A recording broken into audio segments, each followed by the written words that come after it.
Congress party కౌన్సిలర్గా ఉన్నాను. గోవింద్ నా పేరు. ఈసారి నేను మా బిడ్డని వేయించాను. నా బిడ్డని వేయిస్తే నేను 3 సార్లు నేను కౌన్సిలర్గా ఉండి నేను కాంగ్రెస్ పార్టీకి సేవ చేసిన, పబ్లిక్ సేవ చేసిన.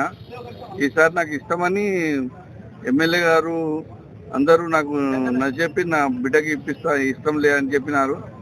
అయితే దీంట్లో డీజీసీ ఏం చేసిందంటే ఒకటి ఫీలింగ్ తోటి ఆయన ఫైనాన్స్ ఆయన ఉన్నాడు. ఒక ఆయనకు ఈ అన్నకు దోస్తు ఉన్నందుకు వాళ్ళకు డబ్బుల వ్యవహారం జరిగింది. డీసీసీకి 10 లక్షలు తీసుకున్నాడు. గాంధీ భవన్లో ఎవరో పనిచేస్తారంట, వాళ్ళకు 10 లక్షలు ఇచ్చాడు. ఆ పైసల వ్యవహారం నుండి నాతో పైసలు లేవు. అట్లా పైసలు అడిగితే నేను ఒక ఇల్లు అమ్ముకుని, నా చిన్న ఇల్లు ఉంది, ఆ ఇల్లు అమ్ముకొని నేను ఇస్తుంటే పైసలు అడిగితే నన్ను అడగలేదు. ఎందుకంటే వాళ్ళు ఫైనాన్షియల్ కాబట్టి వాళ్ళకు తోటి డబ్బులు తీసుకున్నారు. డబ్బులు ఉన్నాయి, ఇచ్చిండ్రు. నన్ను కూడా అట్లే అడిగితే నేను ఇల్లు అమ్మి ఇస్తుంటే.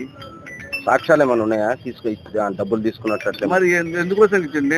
నేను సాక్ష్యం ఏంది, ఆనంద్ గౌడ్ని కాంగ్రెస్ చైర్మన్ చేసిన, మున్సిపల్ ప్రకాష్ సార్ని నేను తెలుగుదేశం నుండి నాకు టికెట్ ఇచ్చింటే అక్కడ పోతున్నా. అది కూడా నా మెజార్టీ నుండే ప్రకాష్ సార్ని చేసిన. కాంగ్రెస్ పార్టీలో 2 సార్లు నేను సింబల్ తోటి గెలిచిన. అది కదా నా చూపించేది.